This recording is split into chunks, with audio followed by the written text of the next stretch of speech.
Hola, ¿qué tal? Bienvenidos a este capítulo de OSPF en RecNet. En este caso vamos a hablar de OSPF IP versión 4. Si ustedes recuerdan, en el curso de ICND1 ya hablamos sobre OSPF, pero únicamente tocando una sola área, que fue la área backbone o la área 0, ¿ok? Bueno, aquí están los temas que vamos a tocar para este video, que en este caso vamos a empezar con lo que es un vistazo a OSPF. Vamos a hacer un pequeño recordatorio de cómo es todo el proceso para configurar OSPF, ¿ok? Posteriormente vamos a pasar a lo que es el intercambio de lo que es el Link State Database o la base de datos. Y también ese contiene subtemas que son, por ejemplo, cómo se ponen de acuerdo dos routers para que puedan llegar a ser vecinos o neighbors, ¿ok? También está el subtema de intercambios completos que se van a dar de los link state advertisements entre vecinos. Y también vamos a ver lo que es el mantenimiento de vecinos y lo que es el link state database, ¿ok? Una vez que ya terminemos con ese punto, vamos a pasar entonces a lo que son las áreas. En este caso vamos a hablar ya de lo que es el diseño de multiáreas, ¿ok? Porque ya en lo que fue el curso de ICND1 hablamos sobre una sola área únicamente. El siguiente tema entonces que vamos a tocar después son los Link State Advertisements. En este caso vamos a estar hablando sobre los tipos de LSAs que se dan en una topología OSPF cuando ya tenemos multiáreas. Y también vamos a ver cómo OSPF calcula la mejor ruta. En este caso estamos hablando de los costos y la distancia administrativa. Y por último vamos a realizar un ejercicio o una práctica de OSPF pero configurando multiáreas, ¿ok? Bueno, vamos a empezar entonces con el vistazo. Aquí en esta gráfica, si ustedes se fijan bien, es prácticamente todo el proceso que realizamos en ICND1, que si ustedes recuerdan, ingresamos a config a nivel de modo de configuración global. Posteriormente nosotros tenemos que ingresar el comando router OSPF y el ID que se va a elegir, puede ser 1, 2 o el que, bueno, el que ya elijan ustedes en la topología. Posteriormente se agrega un comando que es esencial, que es el network, y acuérdense ustedes que ese comando lo que va a hacer es anunciar qué interfaces son las que van a participar en el proceso OSPF. Entonces, una vez que esas interfaces ya están habilitadas para poder, vamos a decir que participar en el proceso OSPF, incluso nosotros ahí podemos utilizar un comando muy importante, por ejemplo, show IP OSPF interface. También podemos ocupar lo que es un comando que se llama show IP OSPF interface brief, ok. Y bueno, ya una vez que están listos, lo siguiente que se realiza, vamos a poner a lo mejor aquí, esta parte que tengo yo, dos son routers, ok. Estos routers tienen un medio en común que es un Ethernet, aquí en router 1, router 2. Ya una vez que ya está habilitado OSPF, entonces lo que van a hacer es enviar paquetes, en este caso hello, ok, que son paquetes hello que tenemos aquí, y va a haber un intercambio, en este caso tanto de router 1 a router 2 de paquetes hello. Una vez que se hace todo ese proceso de intercambio de paquetes hello, y si no hay ningún problema y realizan un match, entonces se llega a dar lo que se conoce como una adyacencia y ya se hacen neighbors esos dos routers, ok. Bueno, aquí hay un proceso muy importante, incluso es ese que tenemos aquí de esta parte, que es el router ID, que juega un papel muy importante. Y bueno, router ID, la función que realmente tiene es que va a servir como un identificador único para los routers que están participando en el proceso USPF, ok. Incluso cuando estos mensajes hello se están enviando, acuérdense ustedes que esos mensajes hello, incluso lo vamos a ver en el siguiente tema, va contenido lo que es en router ID de cada router. A lo mejor aquí va en router ID 1.1.1.1 o quizás del router 2 que puede ser el 2.2.2.2, ok. Entonces ese router ID OSPF tiene tres opciones para poder elegir cuál es el que va a utilizar. En este caso, la primera opción que tiene OSPF es si nosotros configuramos lo que es el comando router ID, comparándolo con IP versión 4. Creo que es la mejor explicación, en un formato incluso punteado como si fuera una IP. Por ejemplo, de aquí yo puedo indicar en mi router ID va a ser el 1.1.1.1 con una longitud igual de 32 bits, ok. Ese es realmente como se configura lo que es un router ID. Bueno, si yo no especifico ese comando router ID, entonces OSPF opta por la segunda opción. Vamos a poner que yo no lo tengo, entonces él se va a la segunda opción, que son las interfaces loopback o interfaces lógicas. Bueno, estas interfaces pues tienen que estar habilitadas, ok. Y además, si existen más de una, entonces lo que va a realizar es comparar, y la que tenga la IP más alta es la que va a elegir como un router ID. Si no existen estas interfaces loopback, entonces se va por la tercera opción que tiene, que son las interfaces físicas. En este caso igual, si existe más de una y además tienen que estar habilitadas, pues bueno, va a elegir la que tenga la IP más alta, ok. De tal manera que va a elegir lo que es un router ID, ya sea con alguna de estas opciones que acabo de mencionar. Ya una vez bueno, que ya son neighbors, así que regresando a este punto, incluso aquí vamos a enumerarlo como el primero, aquí el segundo punto. Entonces los neighbors que tenemos aquí, tanto en este caso router 1 como router 2, entonces se va a ver un intercambio igual, lo que es como LSAs, ok. Y esos intercambios de link state adverse se van a hacer para que ambos routers puedan actualizar lo que es la link state database o base de datos, ok. Ya una vez que realizan ese proceso de intercambios de LCAs, ok, aquí tenemos el tercer punto. Entonces OSPF lo que va a realizar va a ser un cálculo matemático con su algoritmo, que en este caso se llama Dijkstrack, ok. Y entonces de todas las rutas que conoce, va a seleccionar la mejor ruta, y esa mejor ruta van a ser agregadas a lo que es el routing table o la tabla de ruteo, ok. De tal manera que ya tengamos una tabla de ruteo con todas las networks a través de OSPF, y entonces ya se pueda dar el funcionamiento del forwarding para poder llegar hacia un punto final, ok. Bueno, ese es prácticamente todo lo que vimos en la parte de ICND 1, ok. Bueno, ahorita vamos a empezar con el segundo tema, que son el intercambio de los link state database, y vamos a empezar con el subtema cuál es la función que realizan para que puedan llegarse neighbors 2 routers, ok. Bueno, en esta primera gráfica que tenemos aquí, ahí tenemos, pues está representado prácticamente todo el proceso para que puedan llegar a ser neighbors dos posibles routers que se encuentran en un mismo medio. Lógicamente se requiere que ambos routers tengan ya configurado lo que es OSPF y las interfaces estén habilitadas, como lo menciona aquí, que viene siendo el primer paso, ok. Tanto router 1 como router 2 tienen que tener su link up para que puedan enviarse esos paquetes hellos, ok. En este caso tenemos un router ID para cada router, que el router 1 tiene el 1.1.1.1, router 2 2.2.2.2, ok. Entonces se da ese envío de un paquete hello, ok. Y ese paquete hello, en el segundo paso, en este caso router 1 envía un paquete hello. Aquí aparece null porque realmente aún él no conoce ningún router ID, ok. Por lo tanto aparece null, y él lo que realiza es anunciarse, y bueno, y le comenta a router 2, le dice, bueno, mi router ID es el 1.1.1.1, ok. Cuando router 2 recibe ese paquete hello, entonces él igual contesta con otro paquete hello, pero ahora ya en el hello ya va contenido lo que es el router ID del router 1, ok. Pero también router 2 le indica su router ID, que en este caso le dice, bueno, mi router ID es el 2.2.2.2. Nuevamente router 1 vuelve a contestar con otro paquete hello, como me aparece aquí, pero en este caso ya en ese paquete hello ya van ambos router IDs, tanto del router 1 como router 2, y nuevamente él le vuelve a indicar que su router ID es el 1.1.1.1, ok. Bueno, hasta este cuarto paso ya hubo un intercambio bilateral de paquetes hellos, ok. De tal manera que si no hay ningún problema y hacen match, entonces es cuando ya se da lo que se conoce como una adyacencia y se forma lo que es el neighbor, ok. Aquí entonces ya entre router 1 y router 2 ya se hicieron neighbors porque los paquetes hello se hicieron match.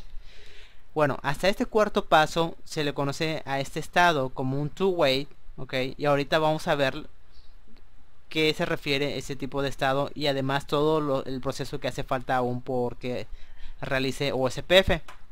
Entonces ahora sí, nos vamos a ir a la siguiente gráfica, donde vamos a ver esta parte, ok.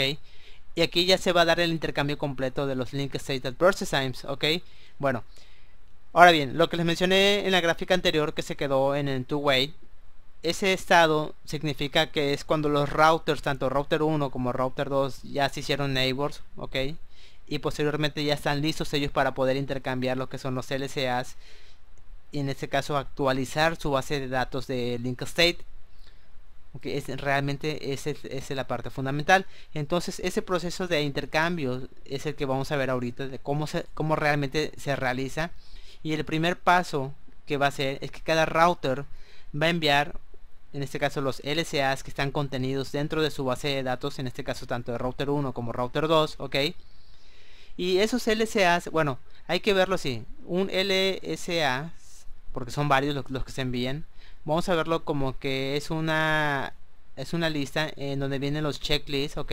Únicamente es como si fuera un checklist de toda la estructura topológica que conoce ese router 1 a través de USPF, ok. Entonces se van a estar enviando varios LCAs, pero esos LCAs, acuérdense ustedes que están contenidos dentro de lo que es una base de datos, como lo menciona aquí, de link state, ok. Link state, la base de datos, ok. Bueno, entonces aquí tenemos el proceso en donde va a estar lo que es el xstart. Router 1 va a iniciarlo, entonces él va a enviar hacia router 2 la descripción de lo que es la base de datos. Router 2 igual le contesta con ese mismo estado de xstart, igual le vuelve a contestar, le envía lo que es la descripción. Posteriormente, una vez que ambos ya se envían ese intercambio de xstart, aquí ya estamos hablando de que ya estamos en este paso 2, en donde cada router revisa los LCAs que ya tiene. Bueno, ¿a qué se refiere ese punto 2? Bueno, cuando en este paso que tenemos aquí, vamos a ponerlo como 1 para que no haya confusión. En ese paso 1 de intercambios de lo que es la descripción, lo que realmente pasa ahí es que los routers no van a copiar información que ya conocen, ok. Esa es la gran ventaja que tiene USPF.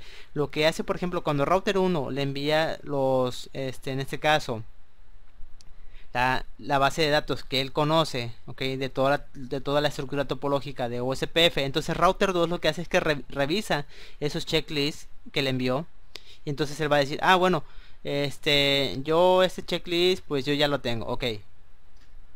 Perdón, aquí pasó algo. Yo este checklist pues yo ya lo tengo, ok. Este checklist no lo tengo, entonces sí necesito aquí hacer un update. Este de aquí ya lo conozco, este de aquí no lo conozco, yo aquí requiero un update. Este pues tampoco no lo conozco, requiere un update, ok.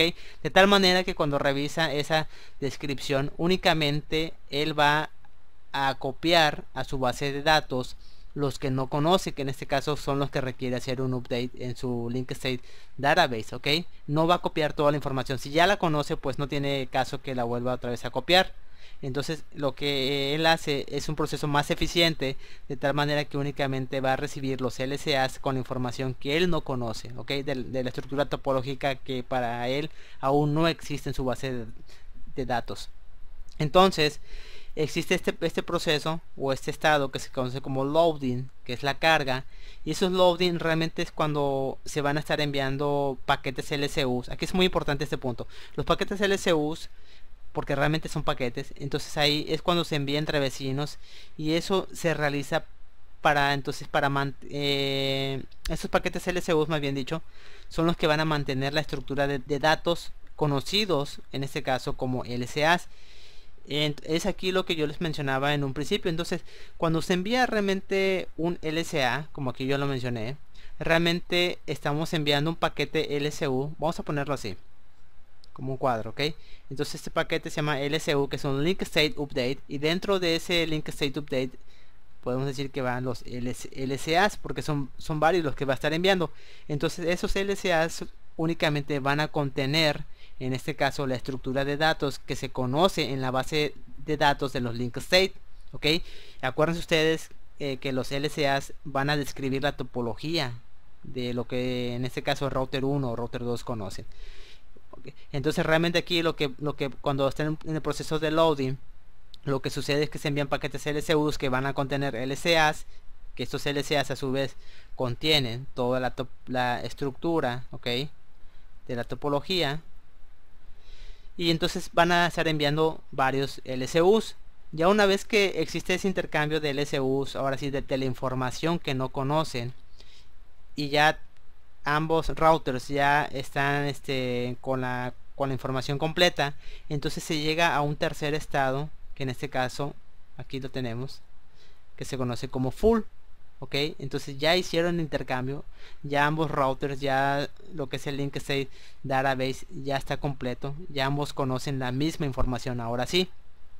Entonces estamos en el proceso de intercambio completo de LCAs. Entonces ahí prácticamente cuando ya estamos en este paso, si nos regresamos incluso, aquí necesito borrar, si nos regresamos por ejemplo a la gráfica anterior, mentira, no es en la gráfica esta, es incluso aquí en vistazos, ya estamos en esta parte de aquí. Y entonces ya lo que va a realizar OSPF entonces ya va a ser el cálculo de la mejor ruta para colocarla, en este caso en el routing table. Ok, bueno, ahora aún falta un proceso muy importante, incluso si ustedes recuerdan aquí está, que es el mantenimiento de los neighbors y también de los link state database, porque bueno, una vez que ya intercambiaron información y ambos routers ya conocen la misma información en cuestión de la estructura topológica, pues bueno, hay que mantener realmente esa adyacencia entre los neighbors y también lo que es la información de la estructura topológica. Bueno, aquí estamos para la parte de lo que es el intercambio y lo que es el mantenimiento, sobre todo de los neighbors y lo que es la link state database. Bueno, el mantenimiento se va a realizar en 3 pasos, que son los que aparecen aquí en la pantalla, y en este caso aquí tenemos al router 1, ok, y tenemos al router 2. Bueno, ¿cuál es el proceso para el paso 1 que vamos a ver? En este caso van a estar enviando paquetes hello, y acuérdense ustedes que los paquetes hello son muy importantes para OSPF.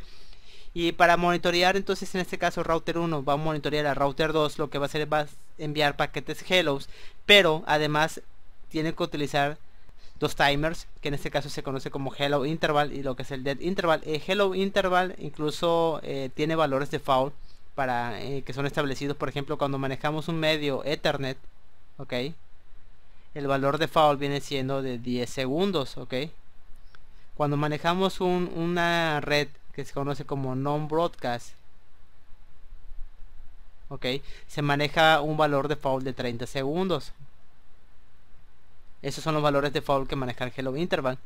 Y lo que es el dead interval, bueno, pues aquí lo menciona que por lo regular son 4 veces, aquí incluso aquí faltó, es 4 veces el tiempo de valor de interval. En este caso, si está manejando 10 segundos, multipliquen 10 por 4 y ese va a ser el valor del dead interval.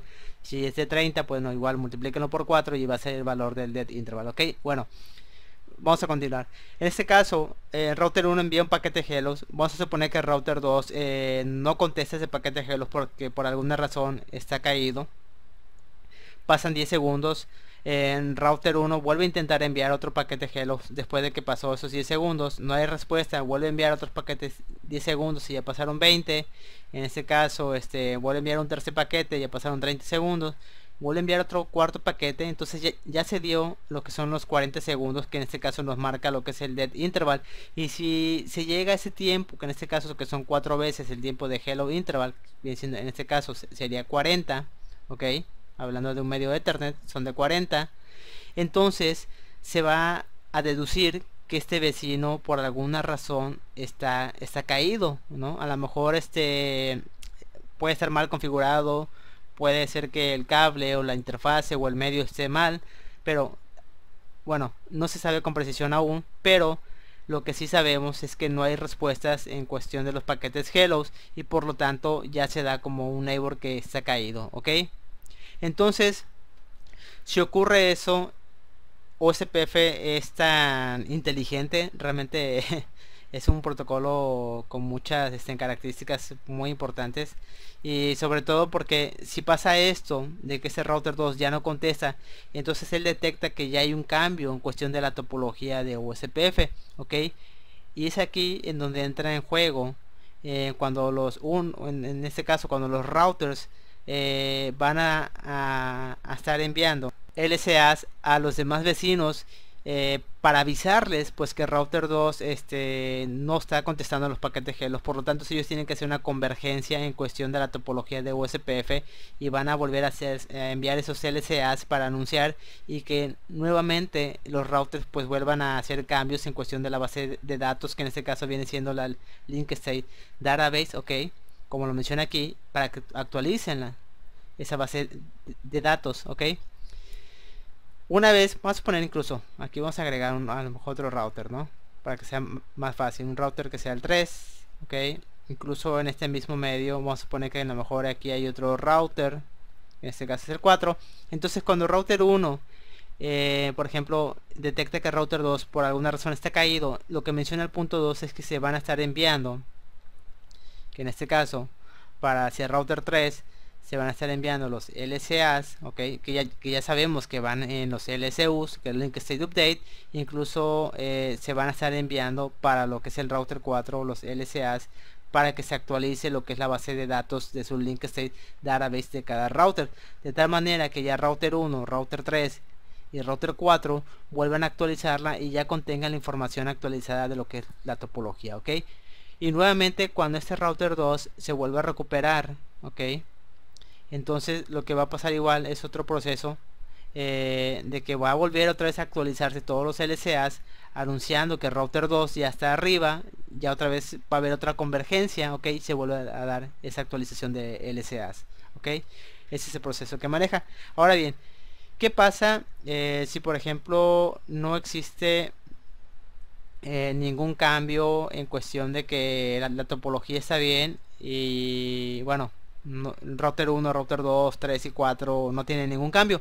De todas maneras, por default, OSPF cada media hora o 30 minutos envía, en este caso, LSAs únicamente como mantenimiento de lo que es la base de datos de Link State. Como lo menciona aquí, por default cada router crea lo que son LSAs cada 30 minutos, a pesar de que no existe un cambio en la topología, simplemente como mantenimiento de lo que es la base de datos, para que en este caso su base de datos de router 1, ok, y también lo que es el de router 2, pues siga actualizándose o se le da un mantenimiento a pesar de que toda la topología está bien, no hay ninguna convergencia, ok, simplemente se da eso cada 30 minutos. Ahora bien, si existe un cambio en la topología, acuérdense ustedes que se va a dar estos dos primeros pasos, ok, que se van a estar enviando los paquetes hellos. Bueno, y si ese paquete hellos no contesta algún router, bueno, entonces hay una convergencia, y esa convergencia se hace el envío de los LCAs para que vuelvan a actualizar. Algo importante a mencionar en esta parte, si ustedes recuerdan, cuando hablamos de ISND1 se tocó un concepto que se llama DR y BDR, que es el Destination Router y Backup Destination Router, ok. ¿Por qué? Porque son importantes. Bueno, si nosotros a lo mejor aquí tenemos un medio, en este caso un Ethernet, yo aquí a lo mejor tengo otro router, aquí puedo tener otro router, ok, y a lo mejor yo por aquí puedo tener otro router, de tal manera que si llega a fallar, en este caso el router 2 como lo vimos aquí, router 1 va a tener que hacer este proceso que menciona aquí en el paso 2, que es el envío de LCAs, y se van a estar enviando LCAs en este caso hacia todos, ¿no? Igual aquí. Ahora bien, si no existiera un DR y un BDR, entonces todos los routers podrían estar enviando información. En este caso, vamos a poner que aquí es el 4, el 5, el 6. Entonces ellos, por ejemplo, el 6 estaría enviando sus LCAs a router 5, a router 4, a router 1. Entonces a lo mejor router 4 enviaría al 6, al 5, al 1, el 1 al 4, al 6. Entonces se haría como lo que se conoce una mesh, porque cada quien estaría enviando, en este caso 6 enviaría aquí, enviaría acá y enviaría acá. Lo que es router 4, bueno, pues estaría enviando aquí, estaría enviando al router 1, estaría enviando al 5, ok, incluso router 1 estaría enviando al 6 igual, al 4, al 1. Entonces ya se hace una red mesh. Aquí bueno, se ve muy simple porque únicamente son 4 routers, pero imagínense ustedes ¿qué problema puede llegar a existir si tenemos una topología con muchísimos routers? Estamos hablando a lo mejor más de 50 routers o más, ¿no? Hay empresas que realmente tienen muchísimos routers a nivel internacional. Y entonces, si no existe ese control de un DR y un BDR, sería realmente un caos. E incluso hay una parte en donde vamos a ver eso. Pero bueno, entonces es aquí donde entra ese concepto de DR y BDR, ¿ok? Y para eso aquí tenemos esta slice que precisamente nos toca unos puntos importantes sobre lo que es el Destination Router exclusivamente hablando en un medio Ethernet, ¿ok? En este caso nos menciona aquí que OSPF va a elegir lo que es un DR, un BDR y un DR Other, ¿ok? Que ese es un nuevo concepto. Ahora bien, como ustedes saben, vamos a suponer que en este primer ejemplo que tenemos aquí es un medio Ethernet, ok. Vamos a tener aquí el router 1, tenemos al router 2, al 3, al 4, al 5, ok. En todos ellos se habilita OSPF de tal manera que todos van a estar enviando su router ID, ok. Entonces OSPF se va a encargar de elegir dentro de esos routers que pertenecen a un mismo medio Ethernet un DR y un BDR e incluso ya lo que es un DR Other. Vamos a suponer aquí entonces que a lo mejor router 1 OSPF lo elige como DR, ok, y a lo mejor router 4 va a ser el backup DR, ok. Ahora bien, ¿cuál es la función que tiene el DR? Como lo menciona aquí, DR se va a encargar de que todos los routers tengan una copia de los LCAs. Entonces, si mi router 1 que tengo aquí, a lo mejor yo tengo el 4, entonces yo tengo el 5, perdón, el 2, y aquí me haría falta el 3. Bueno, si ese es el DR, entonces cuando existe lo que es un update, como mencionamos en el slide anterior, que a lo mejor porque hubo una convergencia en cuestión de la topología, entonces DR va a ser el encargado de avisarle a todos los demás routers que pertenecen en este caso a su mismo medio, ok, que en este caso todos están en un mismo medio Ethernet. En este caso le va a enviar información, como lo menciona aquí, una copia de LSAs a cada uno de esos routers que están en este caso en su mismo medio, de tal manera que aquí ya existe lo que es una optimización en cuestión de lo que es el algoritmo de OSPF, porque el único que realmente está realizando un cálculo en cuestión de volver a hacer esa convergencia es el DR, que es el Destination Router, ok. Entonces él va a estar enviando esa información o ese intercambio hacia los routers 4, 5, 2, incluso al 3 que no aparece aquí, para volver a actualizar, ok. ¿Cuál es la función de lo que es el BDR? Bueno, simplemente él va a estar como un modo de standby a la espera de que si el DR por alguna razón llega a fallar, entonces él pueda tomar ese rol de DR, ok. Entonces si este llega a fallar, por ejemplo router 1, entonces él ya deja de ser un BDR y pasa a ser un DR, ok, y toma el rol, que en este caso que se va a encargar de que todos los demás routers que se encuentran en su mismo medio obtengan una copia de los LCAs para que puedan actualizar su link state database, ok. Ahora bien, todos los demás routers, que en este caso el router 2, 5 y 3, que no son ni DR ni BDR, ok, se les conoce como DR Other, ok. Entonces este caso va a ser DR Other, incluso el 3, incluso el 5. Ahora bien, un DR Other, como lo menciona aquí, realmente nunca va a alcanzar lo que es un estado de full. Entonces siempre va a aparecer con un estado que incluso lo vamos a ver ahorita, que en este caso los DR Other quedan en un estado de two-way, ok. Ese es el estado en el que llegan. Nunca van a llegar a un estado de full, porque realmente nunca van a estar intercambiando todo el proceso que realiza el DR, que en este caso, que es lo que vimos en los slides anteriores.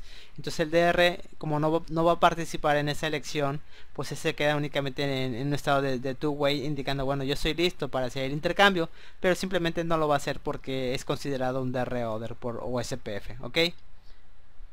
Bueno, esa es la parte que juega el papel en cuestión de lo que es el DR, el BDR y el DR Other. Bueno, regresando al menú, entonces ya vimos ahorita la teoría tanto del vistazo, del intercambio, incluso esta parte del acuerdo, el intercambio, el mantenimiento.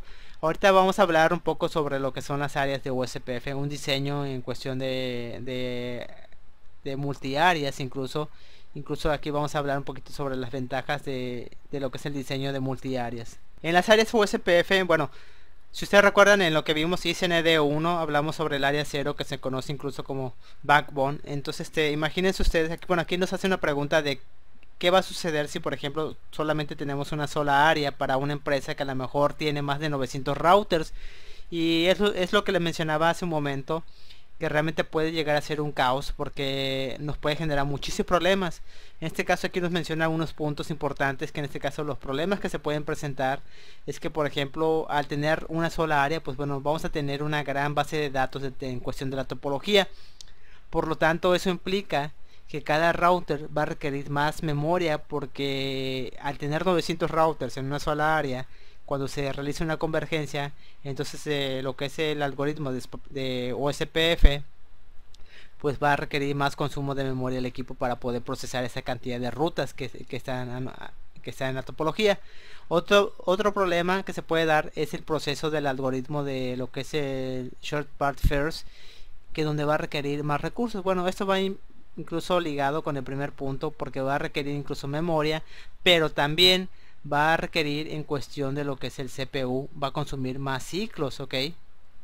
Y al consumir más ciclos, imagínense ustedes que a lo mejor en algunas sucursales, por decirlo de alguna manera, tengamos routers que quizás en cuestión de capacidad de hardware sean pequeños. A lo mejor tienen un 1841, a lo mejor otras empresas pueden tener un 8877, que son routers realmente pequeños, y si tienen esa cantidad de equipos en una sola área, entonces incluso pueden llegar a saturar en cuestión de recursos, tanto de memoria como CPU, y ese router se puede incluso hasta reiniciar o se puede hacer muy lento, porque realmente OSPF podría consumir muchos recursos, ¿ok?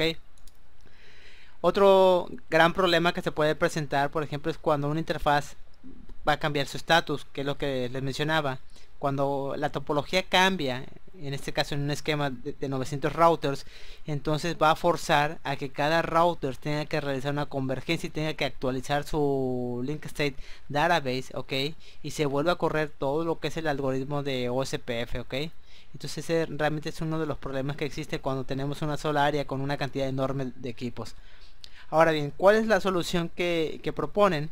Bueno, pues hacer un rediseño, en este caso utilizando multiáreas, y es aquí en donde entra en juego el utilizar más de una área para lo que es OSPF.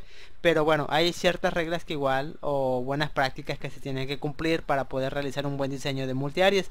También otra pregunta que viene ahí es: ¿qué tan grande debe de ser la topología para poder implementar más de un área?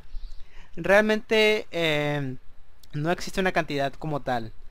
Todo va a depender sin duda de los equipos con los que cuente la empresa. Y con esto me refiero, basándome en el punto que vimos ahorita, va a depender, por ejemplo, de la capacidad de hardware que tienen los equipos, cuánta memoria tienen, el CPU que pueden llegar a tener, incluso el modelo, bueno, e incluso el link, que el medio que están utilizando. Bueno, son varios factores que realmente pueden llegar a afectar, ya sea que se tenga una sola área, o a lo mejor puede haber empresas incluso que a lo mejor tenga una cierta cantidad de routers y una sola área, y pues no presente problemas porque tienen buenos equipos, ok, tienen equipos con suficiente hardware, y incluso sus enlaces pues son muy rápidos. Pero para ciertas empresas, a lo mejor incluso una red con 50 routers que los tengan en una sola área, pues ya les pueden pues tener un gran impacto si no tienen en equipos con suficientes recursos, y sobre todo también lo que es el enlace, ok. Entonces no existe un número como tal, o un número fijo que determine cuántos routers ya se tienen que hacer multiáreas, ok. Bueno, aquí tenemos algunas recomendaciones que nos indica OSPF para lo que es el diseño. El primero que tenemos aquí nos está indicando ahí que hay que colocar todas las interfaces conectadas hacia la misma subnet dentro de la misma área. Que en este caso vamos a poner que aquí router 1, router 2, que en este caso vamos a poner que está fase Ethernet 0 diagonal 0, aquí 0 diagonal 1, de tal manera que estos routers van a compartir lo que es un mismo medio, ok, porque están interconectados. Bueno, pues van a estar dentro de una misma subnet, pues eso pues es lógico, ¿no? Esto entraría incluso en cuestión de direccionamiento. Vamos a suponer que para este medio aquí están manejando una 10.5.50.x diagonal de 30, ok, va a ser un punto a punto, de tal manera que igual va a estar dentro de la misma área. Pues sí, para que pueda OSPF hacer la adyacencia, incluso en este caso para que los paquetes hellos cuando se estén enviando entre el router 1 y el router 2 y hagan match, una condición pues es que tienen que estar, en este caso la interfaz 00 del router 1 y la 01 del router 2 dentro de la misma área, para que se forme esa adyacencia y se realice lo que es el network, ¿ok?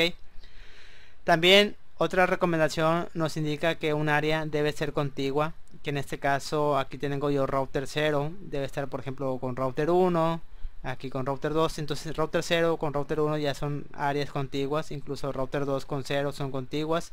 Ese es el segundo punto que nos está mencionando. El tercer punto que tenemos aquí nos habla que algunos routers pueden ser incluso internos, ya que todas las interfaces van a estar asignadas a una sola área, ok. Bueno, ese tercer punto, incluso aquí ya lo vimos, ese tercer punto, el router que cae dentro de este punto que menciona aquí como interno es el router 1 y el router 2. ¿Por qué? Porque tanto su fase Ethernet, en este caso 00 como 01, vamos a poner que aquí tiene la fase Ethernet 02 y aquí tiene la fase Ethernet 01, ambas interfaces, tanto router 1 y router 2, pertenecen a una misma área. Entonces todas sus interfaces que están participando en el proceso OSPF están en el área 0. Por lo tanto, este router 1 y 2, vamos a poner incluso aquí 1, y además el router 2 es un router, si lo conocen como internal, ok, porque todas sus interfaces participan en una sola área, ok. El cuarto punto nos menciona que algunos routers podrán ser ABRs. Acuérdense ustedes que igual lo vimos esto en ICND1, que es el Autonomous Bonded Router, que en este caso, porque están conectadas hacia el backbone área y hacia otra no backbone, ok. Este punto 4, los routers que caen aquí vienen siendo router 3 y router 5, porque router 3 en su interfaz fase Ethernet 0 diagonal 0, y aquí igual vamos a poner que es la 0 diagonal 0, interconectan hacia el área 0, ok, pero además aquí la 0 diagonal 1, igual aquí 0 diagonal 1, interconectan hacia el área 1 en router 3 y router 5 hacia el área 2, de tal manera que esos routers caen dentro de lo que es una ABR. Entonces el router 3 y el router 5 vienen siendo ABRs, ok, Area Border Router. Acuérdense bien de este término, Area Border Router. Entonces es aquí donde cae ese punto 4. El punto 5 nos menciona que todas las áreas no backbone deben de estar conectadas hacia el backbone área 0, teniendo al menos una ABR que conecte hacia el backbone y hacia las áreas que no son backbone. Ok, ¿a qué se refiere ese punto 5? Ok, si ustedes se fijan en el diagrama, router, bueno, tenemos área 0, área 1 y área 2. Entonces este punto 5 es muy importante en cuestión de lo que es el diseño OSPF, porque nos está mencionando que las áreas que no son backbone, que en este caso que no son área 0, deben de tener un router por lo menos en común, que va a ser el ABR, que en este caso es el 3 y el 5, para que interconecte en este caso el área 1 hacia el área backbone, que es el área 0, y el router 5 para que interconecte en su fase Ethernet 00 hacia el área 0 y también al área 2, ok. Por lo tanto, eso es lo que se refiere en este caso, para que sea un buen diseño. Puede darse no un diseño tan bueno, que en este caso vamos a suponer aquí que este router 6 a lo mejor aquí tiene igual otra interconexión con un router que se llama 7, y aquí igual están en el área 2, esto es este link, pero además este router 7 aquí tiene otra área a lo mejor que sea la área, vamos a poner igual 7 como opción de router, de tal manera que ya no está cumpliendo con este punto que indica aquí como buena práctica, en la cual las áreas que no son backbone, que en este caso el área 7 debe estar conectada hacia el área 0, cosa que no lo está realizando, ok. Por lo tanto aquí ya hay un mal diseño que tiene solución, eso sí es verdad. Incluso cuando ustedes ya vayan por el CCNP de routing, perdón, de routing sobre todo, van a ver una opción que se llama Virtual Link, ok.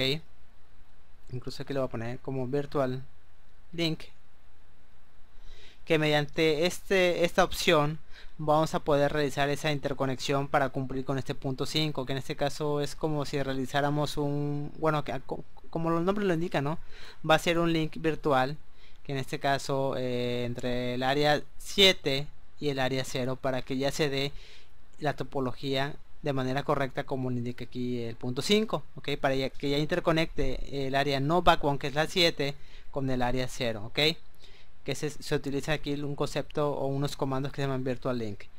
Pero bueno, lo ideal es que todas las áreas pues interconecten con un router ABR hacia el área 0. Entonces si yo tengo a lo mejor aquí igual otro equipo que va a ser el 8, ese 8 a su vez a lo mejor aquí tiene lo que es el área 8, pues tiene que estar interconectado a lo mejor a este router 1, a lo mejor por otra interfaz, pero de tal manera que este área 8, que es la no backbone, interconecta el área backbone, ¿ok? Entonces ese es realmente un buen diseño el cual se tiene que dar.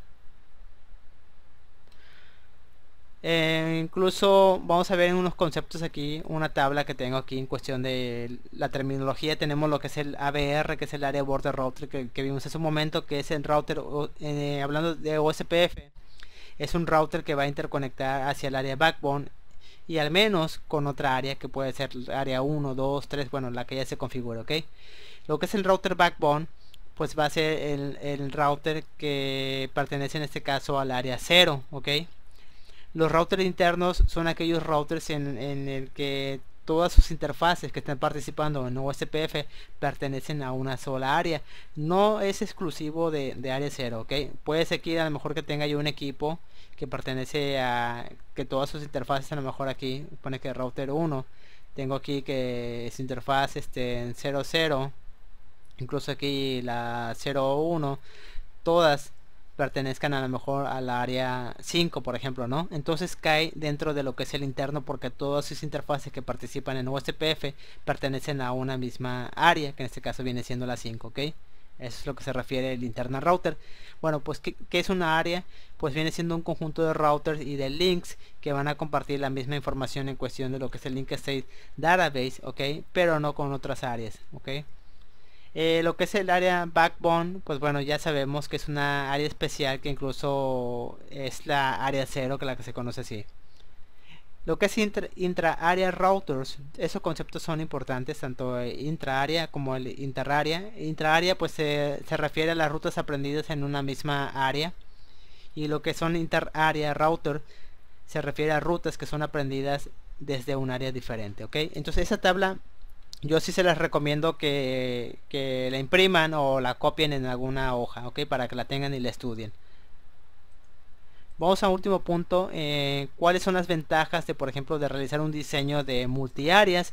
En este caso, cuando nosotros vamos a ocupar multiáreas, lo que es la base de datos del link state, pues se va a hacer más pequeña y por lo tanto va a requerir menos consumo de memoria, ¿ok? También otro punto importante es que los routers pues van a requerir menos consumo en cuestión de los ciclos del CPU al procesar lo que es el algoritmo de OSPF, e incluso nos va a beneficiar en cuestión de lo que son los tiempos de convergencia. Lógicamente tener áreas con routers de, bueno, en este caso con menor cantidad, pues es más rápida la convergencia que se va a realizar. También es importante los cambios en la network que, por ejemplo, van a requerir menos cálculos de lo que es el algoritmo, ¿ok? Eso es lo que le acabo de mencionar. Y bueno, al tener multiáreas, pues es menos la información que se va a anunciar entre áreas, reduciendo incluso igual lo que es el consumo de ancho de banda para el envío de los link state adverse times, ¿ok? Entonces esas son las ventajas de que nosotros tenemos al utilizar lo que es un diseño de multiáreas. Bueno, ya vimos entonces ahorita lo que es el área OSPF, las ventajas que tiene, y posteriormente vamos a hablar ahorita de lo que es un link state adverse times. De hecho son los tipos de LSAs que nos podemos encontrar. En este caso el blueprint, el blueprint nos menciona 3 principalmente, que viene siendo el tipo 1, tipo 2 y tipo 3, que en este caso el tipo 1 viene siendo los routers, se le conoce como router LSAs. El propósito de un LSA de tipo 1 es que se va a describir el router a sí mismo, y en este caso, ¿qué va a contener? Bueno, va a contener lo que es el router ID, va a contener lo que es la interfase, la IP, en este caso la dirección y la máscara, el estado actual de las interfaces, es lo que contiene un LSA de tipo 1.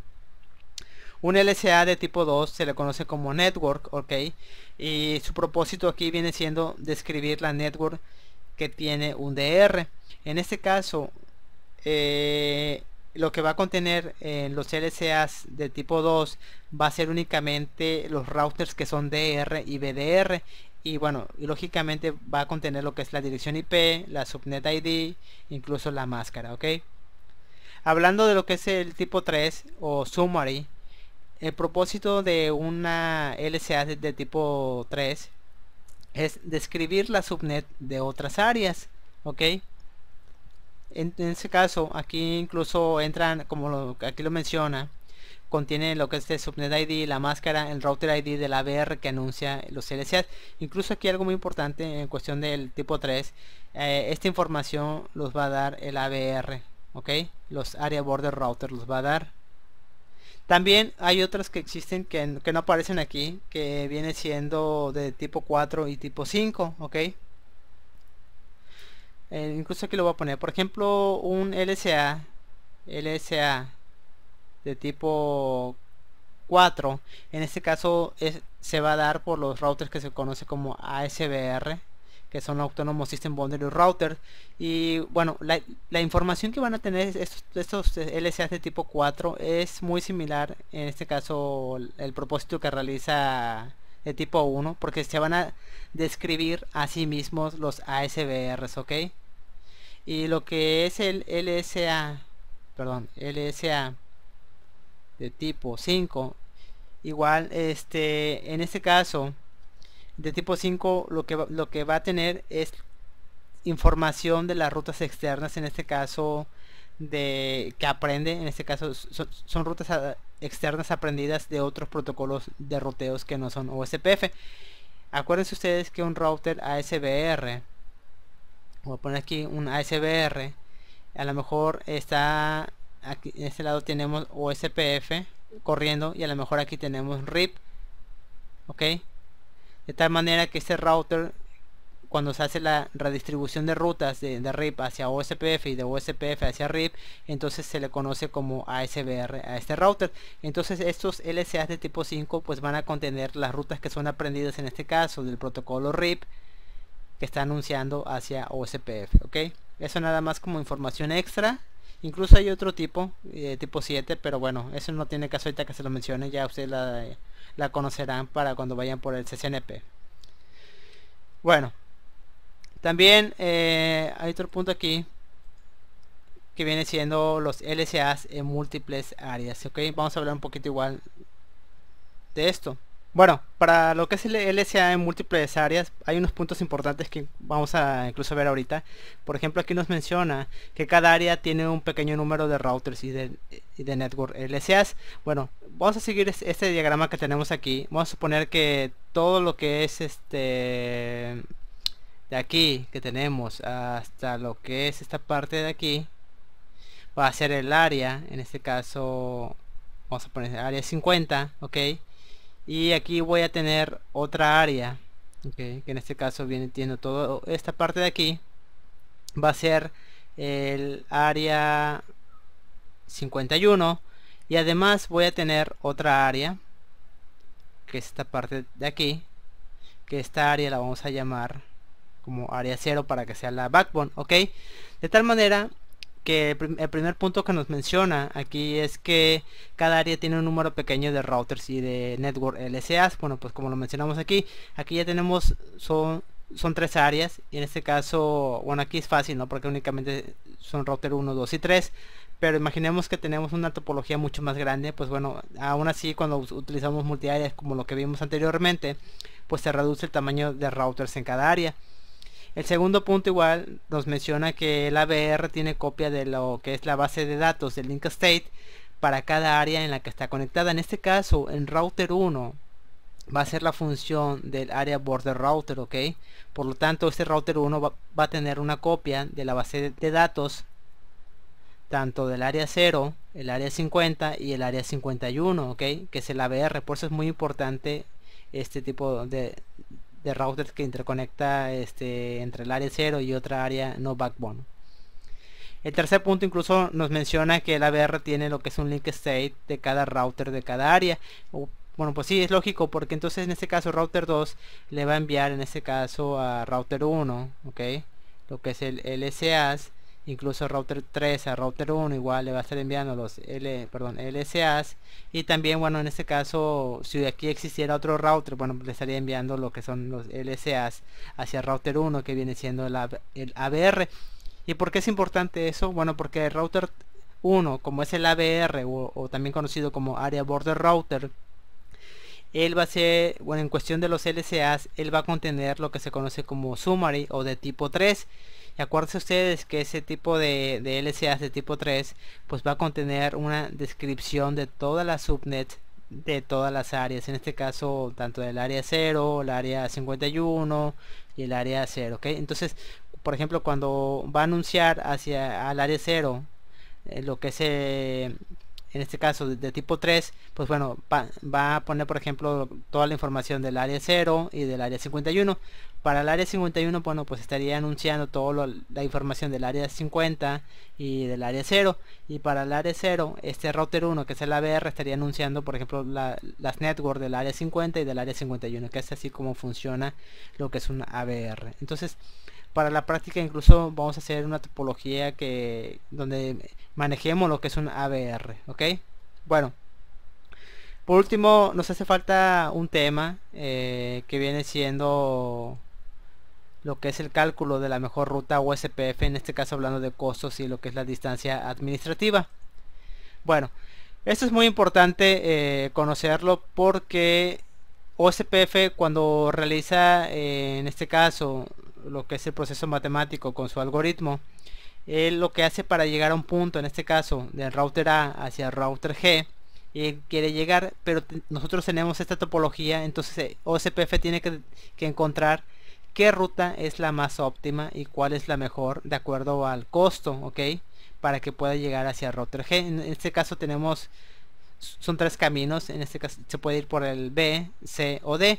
Y de acuerdo a lo que nos menciona este primer punto, es que el algoritmo lo que hace es que compara todas las rutas de cada subnet, y si existe más de una ruta, entonces va a comparar lo que es la métrica, como es en este caso. Si fuera solamente un enlace, pues bueno, no le queda de otra al algoritmo que enviarlo por ese enlace, porque es el único.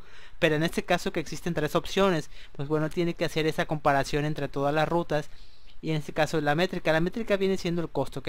Entonces para él la mejor métrica es la que tenga un menor costo, ¿ok? Y esa la va a agregar a lo que es la tabla de ruteo. Ahora bien, ¿cómo es que calcula él esa métrica? La métrica viene siendo la suma de los costos de las interfaces de salida de cada ruta, ¿ok? Entonces, para yo llegar a G, si me voy por este path o esta ruta de A, B, E, entonces aquí mi costo sería, en este caso sería de 20 más, que es la interfase de salida del router A, ok, más el costo de la interfase de salida del router B, que viene siendo 50, ok, más aparte el costo del router E de su interfase de salida para G, que viene siendo de 30. De tal manera que si yo hago la suma de eso, viene quedando 100, ok, que son 70 más 30 son 100. Ahora bien, si yo me voy por el path de A, C y G, entonces sería aquí el costo sería de 100, ok, porque es la interfase de salida, más lo que es el costo de 50 del router C, que es la interfase de salida que tenemos aquí. Entonces aquí el costo viene siendo de 150, ok. Y para el tercer camino que tenemos de A, D, F y hacia el G, entonces aquí mi costo sería de 10 más lo que es el D, que es de 20, y más lo que es el costo de F, que viene siendo de 20, de tal manera que aquí el costo total viene siendo 50, ok. Por lo tanto, si nosotros seguimos la teoría que nos marca OSPF, la mejor métrica va a ser la ruta, en este caso, que va a seguir entre de A a D, de D a F y de F a G, de tal manera, porque el costo aquí que tenemos es de 50 y es el menor comparado a los 150 que tenemos en este caso por este camino y el costo de 100 que tenemos por el otro camino. Entonces, si ustedes se dan cuenta, no importa aquí la cantidad de routers, ok. Aquí en este caso pasamos por dos routers que son el D, el F para llegar a G. Si ustedes se fijan, aquí únicamente hay un router, pero sin embargo la suma de los costos es mucho mayor que si nos vamos por esta ruta que implica dos routers más, pero sin embargo es menor. Y entonces eso es muy importante aquí en cuestión de la suma de los costos. En este caso aquí la ruta, pues como dijimos, sería de A, D, F y G, de acuerdo a lo que nos está mencionando aquí en cuestión de la teoría, ok. Entonces eso es muy importante, la manera como va a realizar los costos OSPF. Bueno, continuando con lo que es la parte de la métrica de los costos, en Cisco realmente hay dos maneras que podemos nosotros cambiar lo que es ese valor de costos en las interfaces de los routers. En este caso, la primera opción es a través de lo que es el comando IP, como aparece aquí, IP OSPF cost, y el valor. Esa es la manera directa como se puede modificar el costo en la interfaz. En este caso, como aquí lo menciona, directamente estableciendo el valor con el comando IP OSPF cost. En el caso aquí aparece una X, pero se pone el valor del costo en la interfaz. La segunda opción que nosotros tenemos para modificar el costo en una interfase, aquí nos vamos a basar en lo que es el ancho de banda de lo que es la interfaz. En este caso nosotros hay que especificar, incluso eso se recomienda además en la práctica, con el comando que tenemos aquí, que es el bandwidth, establecer realmente cuál es el ancho de banda que tenemos en esa interfaz. En este caso únicamente nos estamos refiriendo a medios Ethernet, ok. Por lo tanto, nosotros sabemos que en un medio Ethernet puede ser de 10, 100, de 1000, o en este caso 1 giga, o de 10 gigas, ok. Pero en la parte serial, por ejemplo, nosotros sí tenemos que establecer un bandwidth exactamente de cuánto es a lo mejor nuestro ancho de banda en una interfaz serial. Pero bueno, estos ya tienen incluso valores default, como aquí aparece en esta tabla. Por ejemplo, para la interfaz serial, su valor default en cuestión de ancho de banda, que está definido en kilobytes, viene siendo de 1444. En este caso, para el Ethernet, hablando que son 10 megas, viene siendo de 10.000. Para un fast Ethernet viene siendo de 100.000. Ahora bien, OSPF o aquí realiza una fórmula matemática en la cual utiliza lo que es una reference bandwidth o un ancho de banda de referencia entre lo que es la interface bandwidth o lo que es el ancho de banda de la interfase. Que en este caso, por ejemplo, aquí como aparece en la tabla, si mi ancho de banda default de una interfaz serial viene siendo de 1544, entonces de acuerdo a la fórmula, el reference bandwidth viene siendo de 100.000, que realmente este es el valor, eso es importante, este es el valor default que maneja el reference bandwidth, ok. Entonces viene siendo 100.000 entre 1544, me va a dar un costo de 64, ok. Ese es el valor default que maneja. En una interfase Ethernet que es de 10 megas, si yo lo paso a kilobits, viene siendo de 10.000, ok. De acuerdo a la fórmula, pues viene siendo 100.000, como aquí aparece, entre 10.000, pues me va a dar 10, ok. Entonces ese es el costo que va a tener mi interfaz Ethernet. Para una interfaz fast Ethernet que es de 100 megas, en este caso son 100.000, por lo tanto 100.000 entre 100.000 me va a dar 1. Entonces cuando nosotros incluso lo vamos a ver, cuando tengamos un enlace fast Ethernet, van a ver que el costo va a ser de 1. Si por ejemplo, igual aquí, como este valor de reference bandwidth es de 100.000, imagínense ustedes que tengamos aquí 1 giga, ok. Entonces viene siendo otro valor. Aquí ya viene siendo, por ejemplo, para 1 giga viene siendo 1.000.000, ok. Si se lo pasamos a kilobits, de tal manera que 1.000.000, en este caso aquí viene siendo 100.000, igual entre 1.000.000, 1, 2, 3, 1, 2, 3. De igual manera nos va a dar aquí un valor de 1, ok. Entonces, pero sin embargo este valor pues ya no es tan real, Entonces aquí lo que recomienda Cisco para enlaces que son ya superiores a 100 megas, que en este caso puede ser 1 gigabit o de 10 gigabit o incluso de 100 gigas, entonces recomienda él que modifiquemos lo que es el reference bandwidth, que en este caso utilizando este comando que se llama autocost reference bandwidth, y pongamos este valor. Incluso este valor está dado en megas, cuando se modifica es en megabits, que en este caso aquí ponemos 10.000 megabits, que en este caso la referencia viene siendo 10 gigas, ok, de tal manera que ahora cuando realice el cálculo matemático pues ya sea un valor más real y nos dé igual un costo pues más real y no nos dé un costo de 1, ok, porque incluso si tenemos un 10 gigas y utilizamos el reference bandwidth que es el default, pues nos vuelve a dar 1 y pues realmente no es un costo 100% real. Entonces lo que recomienda Cisco es modificar el reference bandwidth con este comando, poner un valor por ejemplo de 10.000 que está dado en megas, para que ya la fórmula cambie en cuestión de reference bandwidth y realmente ya haga un cálculo real en cuestión del costo, ok. Eso es lo que recomienda Cisco. Ahora bien, vamos a hablar un poquito de lo que es la distancia administrativa.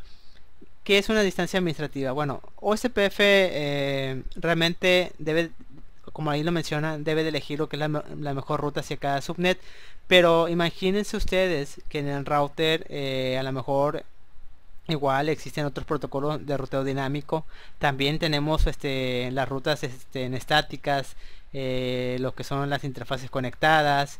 Entonces cada una de esas, como aparece ahí en la tabla, por ejemplo aquí va a tener una distancia administrativa, que en este caso las conectadas, que son las interfaces que tienen router y que están configuradas con una IP, pues van a tener una distancia administrativa de 0.